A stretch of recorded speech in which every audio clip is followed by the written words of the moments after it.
கொஞ்சம் பேசிக் ஹிந்தி சென்டென்சஸ் கத்துக்கலாம். 20 days challenge டே 13. கோவத்தை எக்ஸ்பிரஸ் பண்றதுக்கான சில சென்டென்சஸ்.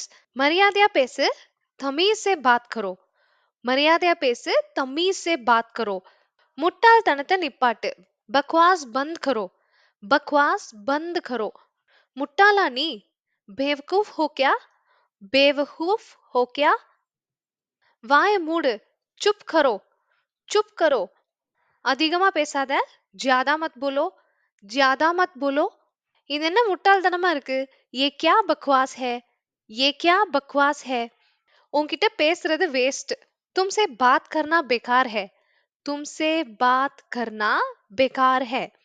तुमसेனா உன்கிட்ட बात करना அப்படின்னா பேசுவது, बेकार हैனா வேஸ்ட். கிளம்பு இங்க இருந்து. निकलो यहाँ से. निकलो यहाँ से. இந்த மாதிரி ஈஸியாவும் டக்குன்னு ஹிந்தி கத்துக்கணும்னு நினைச்சீங்கன்னா மறக்காம டக்குன்னு ஹிந்தியா ஃபாலோ அண்ட் சப்ஸ்கிரைப் பண்ணிக்கோங்க.